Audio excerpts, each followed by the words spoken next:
Hi, I'm Marilyn DeMartini with YachtWorld, and we're here at Hillsboro Inlet in Pompano Beach, Florida, and I am on board the new flagship Everglades 455 center console, and I am here enjoying this day with Sean Hickey, who is the regional sales manager and captain, and now the delivery captain for all these big boats, yes. that Everglades is coming out with. So we're pleased to be with you on part of your journey here. Yeah, we're happy to have you. It's very, very good to have you on board. We love showing her off. So.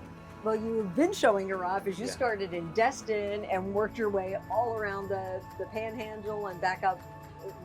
What we did was, it's interesting. This is inspired by the new model, and was also inspired a little bit by the COVID situation, because we didn't have a lot of face-to-face with our dealer network. So we said, how's the best way to show off the best, biggest, most beautiful boat we've ever built, and also get a little more face-to-face time with our dealers. So we decided to make a long trip, and I'll probably do about 3,000 miles. I started in Destin, Florida. I'm going to dot my way up around. I did around Florida and then all the way to Boston, visiting our dealerships and giving people the opportunity to see the boat and ride it and take the sales crews and all of our customers out for rides.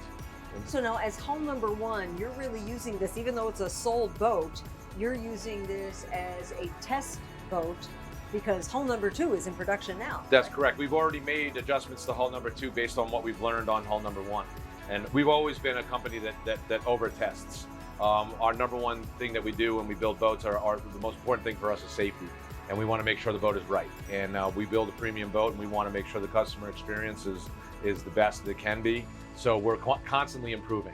You know, one boat to the next might be a little bit more, but as we learn. And this 3,000 mile journey, I'm doing just about a little bit of everything. You know, we've done some photo shoots where we had divers, we had fishing, we had spear fishing off of it. We've pulled up on the sandbars. We've done it all. And run in rough water, you name it, to test her and see how she holds up to the daily use, or how our customers will use them. Well, we were in some rough water today out offshore, maybe 3 to 4s, but this boat just rode beautifully, and I think you called it the performance boat tank, right? Yeah, it's a performance tank in a sense. It's big and heavy, but it sure as heck can maneuver like a sports car in many ways. Add a little shock seating that we have here standard, and it's the best. The shock absorbing seats were really amazing. They're shockwave, and they really do make a difference in how the boat feels when you're out in rough water. There's also another feature that I'm getting a kick out of right now, because Sean is 6'4", I'm 5'4" on a tall day. And now I can look him eye to eye because I'm standing on this standard step that slides out from under the helm seats, and it raises the captain or the passenger a foot higher, and it's very sturdy. Each one of these steps can hold up to 600 pounds. They were originally designed for fire trucks in England, but they overbuilt this, like everything on an Everglades, to make it very sturdy and very useful for someone my height could easily captain this boat with perfect visibility. But I've also noticed that the bow rise on this boat was very minimal as soon as you got up on plane in a very short range of RPM. Yeah, we designed her so that, what we find is that a lot of times on these bigger center consoles, the bows tend to come up when you're at the slower speeds. But then what do you do when you're running the intercoastal or you're running areas with low speed limits and keep that bow down? We designed her so we can run I can run her about 20 miles an hour with the bow down and still keep her up on plane and never lose sight of visibility. Again, a safety issue, right? We want to be able to see over the bow and see the water and never lose sight when you come up on plane. And even when I step down, I still have good visibility here. It's very Everglades patented electrically retractable windshield, which is a really nice feature. This helm is set up with the Yamaha controls and the joystick, and you said there's some different adjustments in these 425. Yeah, the 425s. Right? What they did, Yamaha came out with some new controls this year, the EX controls. So they've moved some things around, but they really they make the boat so much easier to run, and all of it's to give you more convenience and less to have to think about when you're running. I can adjust all of the engines from just the throttle arm as far as the RPM is concerned. I can run all 4 engines off of 1 throttle. You know, it's integrated with the new Yamaha autopilot as well, and it all interfaces. It comes to the screen. You can see if it will come up here. This is all the Yamaha information right there on the big screen. These are 22-inch screens, by the way, 3 22s. There's 3 16-inch screens too, in other locations on the boat as well. So the most sophisticated Garmin setup that they've done under 60 feet. And this is a proprietary system that you developed with Garmin for this boat, correct? Yes, we worked closely with them to design a system that we felt would hold up to what our customers would like to see in the quality and the reliability. You can see here, we're actually on the page that we developed with them. It really makes everything easy to run. All of your lights, your air conditioning systems, you can shut the boat down here, the battery switches, all from this screen. And I know many people say, oh gosh, digital switching, that scares me. There's 4 levels of redundancy. Actually, you could have 5 levels of redundancy with the Active Captain. That'll back this up. It's actually better than a regular toggle switch. You know, you could lose these screens and I can go to the membranes, and then if that doesn't work, I can go to the computer and then fold. So it really works, and it's very reliable. And that's all easily accessible in this hatch right above us here. Yeah, if you want to take a look here, you can see this is, we placed them, the DCMs, which is where all the units, all of the different options run through. We place them in here. These would be just the ones that for options that are local to this area. There's a couple more down in the bilge down by the seakeeper and the generator, and we've got a couple more down in the cabin. But they work great. They're a proven system. These have been around for many years, and Garmin has worked with us to even make it better. And you have screens for the second row of seating to see, and then of course another one up in the bridge. Right, exactly. We do 3 16-inch screens. We put 2 behind, which this is the first time we've done that, and it's really great because if you're sitting back there and you want to see see where you are out on the GPS, or if you're in the cockpit and you're fishing and you want to check your sounder, it's right there. Also, you know, the kids, you get a KVH and you want to put on the game or a movie, you can run it through right there. It becomes a TV. So they're pretty cool. And you also have all Gemlux hardware on this boat, including your carbon fiber outriggers. That's correct. Outriggers? The outriggers, you know, all the rod holders in the gunnel. It makes it cleaner. You don't have all the fasteners then showing. Just yacht quality, and that's what we were seeking on this boat. Well, throughout we see that with the release seats. Yes. And the carbon fiber wheel. A lot of nice little storage area to tuck things down here, and the inductive charging for phones. There's 4 of several those. areas. Yeah, there's 4 inductive chargers, 2 here and 2 up front at the lounge. This area is great because I can fit my Steiners up here. I throw my cell phone, whatever else, and it stays dry and it doesn't pop out even in rough seas. And speaking of dry, this ride today was incredibly dry because of the deep freeboard here. We had some young salesmen who were eager to just throw down the throttles on this and run it full out. Yeah. And they did with a lot of spray, but even the windshield didn't get wet. Yeah. There's a lot of power here too with quad 425. Yes. So we were running in the high 50s with just cornering ability and a very smooth, very impressive ride. Yeah.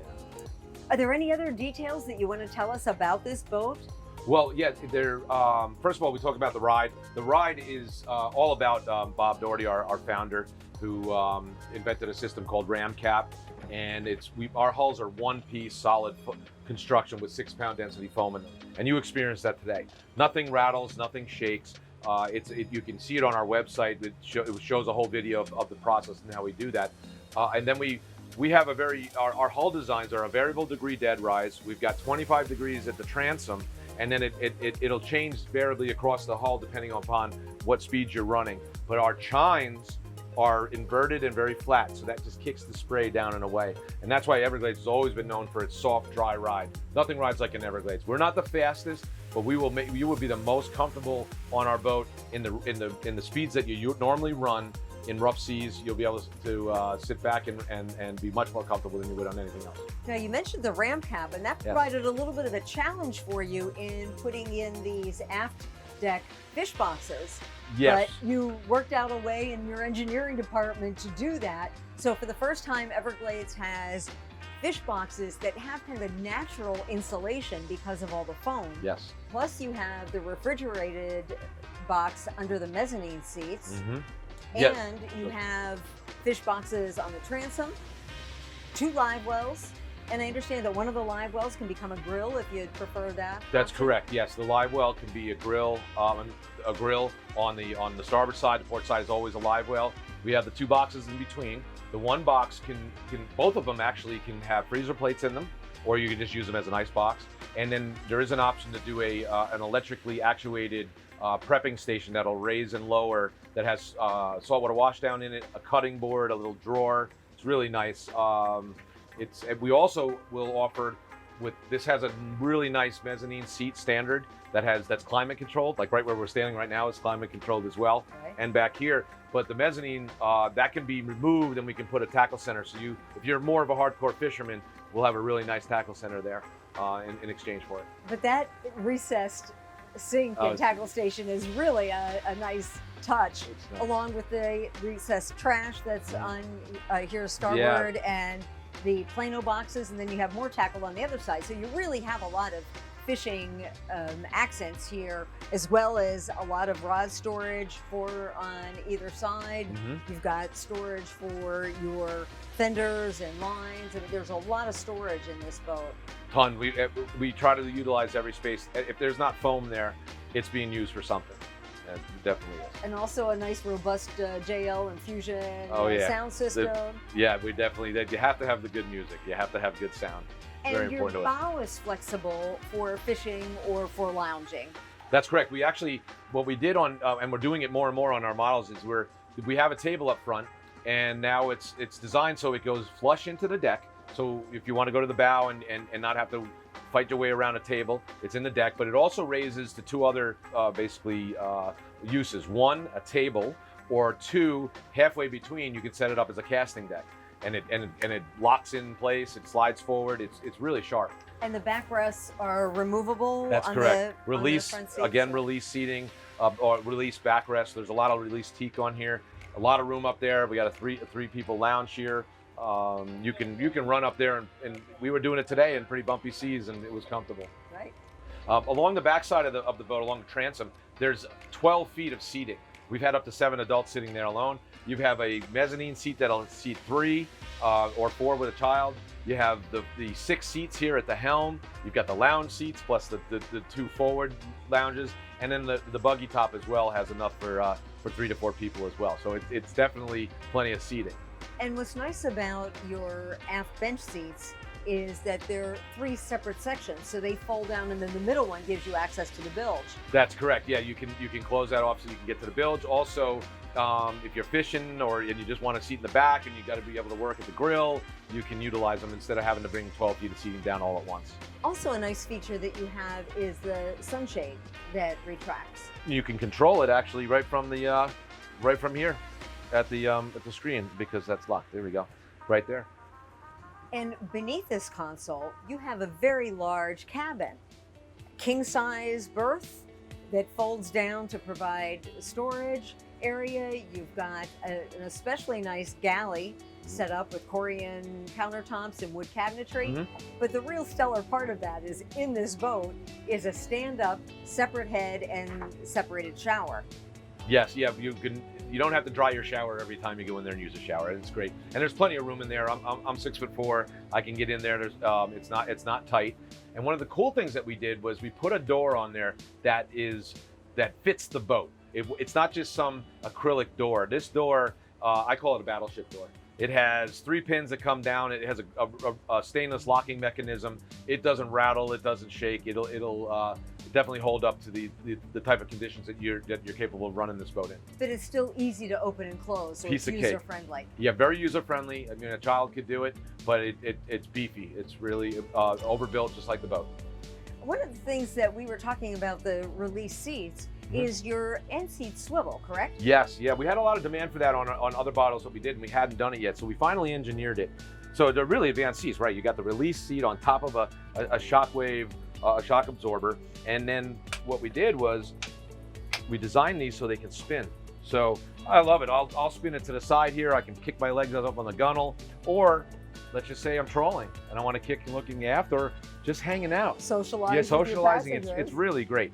You know, we've been utilizing that a lot on our trip, and people are really a big fan of it. Right now we're on stay point. We haven't moved.